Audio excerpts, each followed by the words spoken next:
अस्सलाम वालेकुम। आपने एडब्ल्यूएस की एक मेजर आउटेज का सुना होगा। एडब्ल्यूएस अमेज़न वेब सर्विसेज़ की जो रिसेंटली आउटेज आई थी, उसका जो मेन रूट कॉज़ था, वो ये था कि एडब्ल्यूएस की एक सर्विस है जिसका नाम है डायनामोडीबी। ये एडब्ल्यूएस की नो SQL डेटाबेस सर्विस है और आमतौर पे कस्टमर्स और क्लाइंट्स जितने भी हैं एडब्ल्यूएस के, वो इसके ऊपर इस सर्विस को यूज़ करते हैं for the no SQL data storage. सिर्फ एडब्ल्यूएस के कस्टमर्स या क्लाइंट्स जो हैं वो ही इसको यूज़ नहीं करते, बल्कि एडब्ल्यूएस अपनी भी इंफॉर्मेशन, अपने जो सर्वर्स की इंफॉर्मेशन है, अपने कंप्यूट सर्विसेज की इंफॉर्मेशन है और डिफरेंट टाइप का मेटा डाटा स्टोर करने के लिए भी डायनामोडीबी को स्टोर करता है। तो डायनामोडीबी के जो एंड पॉइंट थे, डीएनएस थे, वो रिजॉल्व नहीं हो रहे थे, जिसकी वजह से डीएनएस की आउटेज की वजह से डायनामोडीबी एक्सेसिबल नहीं थी और बहुत सारी सर्विसेज से कम्युनिकेट नहीं कर पा रही थी और सर्विसेज के कम्युनिकेट ना करने की वजह से ये आउटेज आई।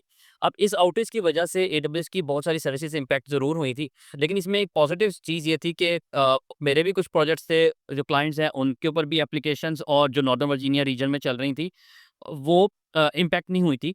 उनकी एप्लीकेशंस चल रही थी, लेकिन हम वो एडब्ल्यूएस के कंसोल को सही से एक्सेस नहीं कर पा रहे थे, या एडब्ल्यूएस कंसोल जो नॉर्दर्न वर्जीनिया का है, उसके अंदर कोई चीज़ क्रिएट नहीं कर पा रहे थे।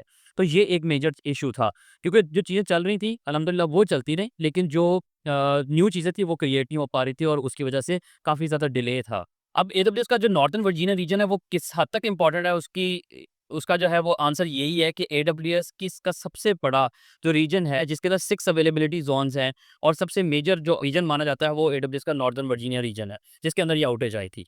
तो ये सारी डिटेल थी जो एडब्ल्यूएस ने अपने हेल्थ डैशबोर्ड के ऊपर भी और कुछ डिफरेंट ब्लॉग्स के ऊपर भी जो है वो मेंशन की थी। तो I wanted to share it with you. अगर आप मज़ीद इस तरह का कंटेंट देखना चाहते हैं तो मुझे प्लीज़ फॉलो करें।